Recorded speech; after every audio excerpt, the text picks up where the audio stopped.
அனைவருக்கும் வணக்கம். இனியவை என்ற நிகழ்ச்சியில் தொடர்ந்து நம்ம பெண்கள் சார்ந்த பல ஆரோக்கிய குறிப்புகளை பார்த்துட்டு வரங்க. அந்த வகையில் இன்னைக்கு நம்ம சொல்லக்கூடியது சர்க்கரை நோயாளிகள் கட்டாயம் எடுக்கக்கூடாத பழங்கள் என்ன அப்படிங்கிறத பற்றி தான்.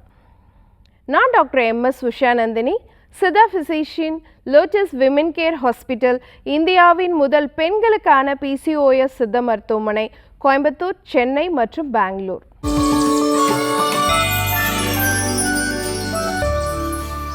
இன்றைய சிந்தனைக்காக மறந்து போன மரபும் தொலைந்து போன ஆரோக்கியமும். பெண்கள் நம்ம என்ன விஷயத்தை மறந்துட்டோம் தெரியுங்களா? மஞ்சள் தேய்ச்சி குளிக்கிறத மறந்துட்டோம் இல்லையா? இன்றைக்கி நிறைய பெண்கள், நான் குறிப்பாக PCOS பேஷண்ட்ஸ் பார்க்கும் பொழுது நிறைய பெண்களுக்கு முகத்தில் உடம்பில் தேவையில்லாத முடி வளர்ச்சியை பார்க்குறோம். நம்ம பாட்டி காலத்தில் இந்த மாதிரி ஒரு பிரச்சனை இருந்துச்சா அப்படின்னு கேட்டிங்கன்னா கிடையாதுங்க. ஏன்னா அவங்க ஒரு நாளைக்கு 2 வேளை மஞ்சள் தேய்த்து குளித்தாங்க. ஸோ இது அறிவியல் ரீதியாக இன்றைக்கி காலகட்டத்தில் மஞ்சளை உள்ளுக்கு எடுத்துக்கிட்டாலும் சரி, வெளியே பூசி குளித்தாலும் சரி, அதுக்கு ஆன்டி டெஸ்டோஸ்டிரோன் ப்ராப்பர்ட்டி இருக்குது அப்படிங்கிறது அறிவியல் ரீதியாக சொல்லியிருக்காங்க. அப்போ நம்ம அதை மறந்துட்டோம் இல்லைங்களா?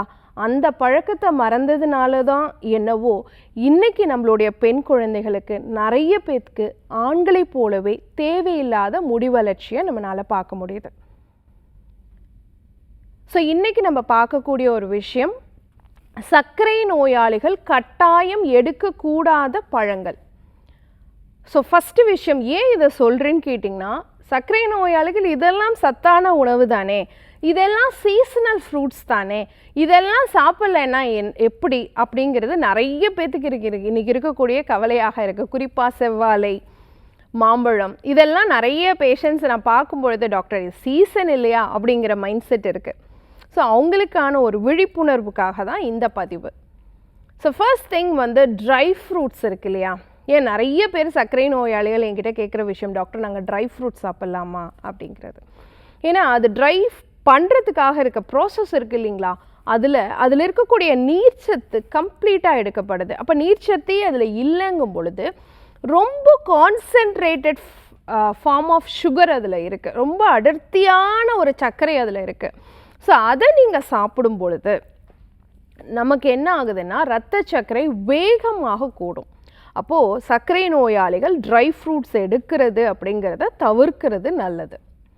அடுத்து 2வது விஷயம் பார்த்தீங்க அப்படின்னு சொன்னால், இன்றைக்கி நிறைய பேர்த்துக்கு சம்மரில் தர்பூசணி அப்படிங்கிற பழம் ரொம்ப பேருக்கு பிடிச்சிருக்கு. அது வெயிலுக்கு ரொம்ப நல்லாவும் இருக்குது. ரொம்ப நீர்ச்சத்துள்ள பழமாக இருந்தாலும் கூட அது வேகமாக இரத்தத்தில் சர்க்கரையை அதிகரிக்கக்கூடிய திறன் கொண்டதாக இருக்குது. ஏன்னா அதுக்கு பேர் கிளைசெமிக் இண்டெக்ஸ் அப்படின்னு சொல்கிறோம், கிளைசெமிக் குறியீடு அப்படின்னு சொல்கிறோம். இது என்ன பண்ணுன்னா வேகமாக இரத்தத்தில் கூட்டும். யூஸ்வலாக எந்த பழத்துக்கு 50 பாயிண்ட்டுக்கு கீழே இருக்கோ அந்த GI இண்டெக்ஸ், அது சர்க்கரை கட்டுப்பாட்டில் வச்சுக்க உதவும் அப்படின்னு அர்த்தம். ஆனால் தர்பூசணிக்கு பார்த்தீங்க அப்படின்னு சொன்னால் கிட்டத்தட்ட கிளைசெமிக் இண்டெக்ஸ் 66 வரைக்கும் இருக்குது. அது உங்களுடைய இரத்த சர்க்கரையை வேகமாக அதிகரிக்கக்கூடியதாக இருக்கும். அப்போது தர்பூசணியை எடுக்கிறத தவிர்த்துக்கலாம். அடுத்து 3வது பழம் பார்த்தீங்க அப்படின்னு சொன்னால் அன்னாசி. இன்றைக்கி நிறைய பேர் அன்னாசி பழம் லங்ஸுக்கு ரொம்ப நல்லது, லிவருக்கு ரொம்ப நல்லது, இதெல்லாம் நம்ம கேள்விப்படுறோம். ஆனால் சர்க்கரை நோயாளிகளுக்கு அது நல்லதா அப்படின்னு கேட்டிங்கன்னா, அதில் இரத்த சர்க்கரையினுடைய அளவும் அதிகம், இரத்த சர்க்கரையை அதிகரிக்கக்கூடிய வேகமும் அதிகம். கிளைசெமிக் குறியீடு அதனுடைய கிளைசெமிக் குறியீடு கிட்டத்தட்ட அதே மாதிரி 66லேருந்து 76 வரைக்கும் இருக்கிறதுக்கான வாய்ப்பு இருக்குது. ஸோ அந்த மாதிரி கிளைசெமிக் குறியீடு அதிகமாக இருக்கக்கூடிய பழங்களை எடுக்கும் பொழுது இரத்த சர்க்கரையினுடைய அளவு கட்டுப்பாட்டுக்கு வராது. அப்போ சர்க்கரை நோயாளிகள் அன்னாசி பழம் சாப்பிட்றதையும் தவிர்த்துறது நல்லது. அடுத்து பார்த்தீங்க அப்படின்னு சொன்னால் வாழைப்பழம். கிட்டத்தட்ட வாழைப்பழத்தில் 30 கிராம் கார்போஹைட்ரேட் இருக்குது. அப்போ சர்க்கரை நோயாளிகள் எந்த வாழையாக இருந்தாலும் சரி, பச்சை வாழை, செவ்வாழை, பூவாழை, எதுவாக இருந்தாலும் வாழைப்பழத்தை தடுக்கிறது, எடுக்காமல் இருக்கிறது நல்லது. அடுத்த விஷயம் பார்த்தீங்க அப்படின்னு சொன்னால், இன்றைக்கி சீசனல் ஃப்ரூட்டாக இருக்கக்கூடிய மாம்பழம். மாம்பழத்தில் கிட்டத்தட்ட ஒரே ஒரு கப்பு மாம்பழம் பார்த்தீங்க அப்படின்னு சொன்னால் 23 கிராம் வந்து கார்போஹைட்ரேட் இருந்ததாக இருக்குது, குளுக்கோஸ் இருக்கக்கூடியதாக இருக்குது. ஸோ அதை எடுக்கும் பொழுது உங்களுக்கு வந்து ரொம்ப வேகமாக 150-200 பாயிண்ட்டுக்கு மேலே சர்க்கரை அதிகரிக்கிறதுக்கான வாய்ப்பு இருக்குது. ஸோ மாம்பழம் எடுக்கிறத வந்து தவிர்க்கணும். அடுத்து பார்த்தீங்க அப்படின்னு சொன்னால் திராட்சையில் இருக்கக்கூடிய சர்க்கரையோடைய அளவு குறைவு தான். ஆனால் 2 விஷயம் நம்ம பார்க்குறோம். ஒன்று கிளைசிமிக் இண்டெக்ஸ், இன்னொன்று வந்து கிளைசிமிக் லோடு. இரத்த சர்க்கரை குறைவாக இருக்கக்கூடிய பழமாக இருந்தாலும் அதை நம்ம அளவுக்கு அதிகமாக சாப்பிடும் பொழுது கிளைசிமிக் லோடு அதிகமாகி சர்க்கரையோடைய அளவு அதிகரிச்சிடும். திராட்சை அந்த வகையை சார்ந்தது தான். சரி, ஏன்னா நம்ம திராட்சை ஒரு பழம் 2 பழத்தோடு நிறுத்த மாட்டோம், கண்டிப்பாக ஒரு கை நிறையவாது நம்ம சாப்பிடுவோம். அப்போது அது கிளைசிமிக் லோடு இன்க்ரீஸ் பண்ணும் பொழுது இரத்த சர்க்கரையோடைய அளவு வந்து வேகமாக அதிகரிக்கும்.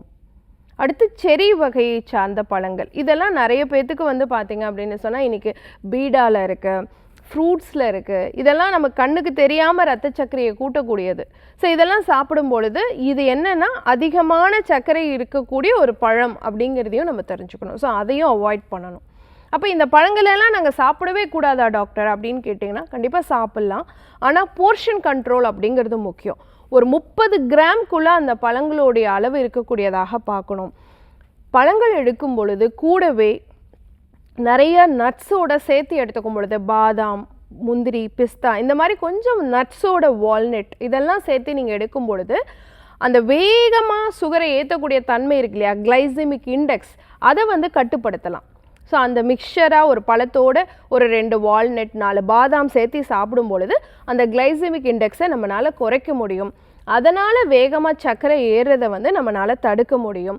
அதை தவிர்த்து சர்க்கரை குறைவாக இருக்கக்கூடிய பழங்கள் இருக்கு இல்லையா, பேரிக்காய், இலந்தை, நெல்லி, அதே மாதிரி ஆப்பிள், கொய்யாப்பழம், இதெல்லாம் சர்க்கரை குறைவான பழங்கள். கிளைசிமிக் இண்டெக்ஸ் ரத்தத்தில் சர்க்கரை ஏற்றக்கூடிய வேகமும் ரொம்ப குறைவு.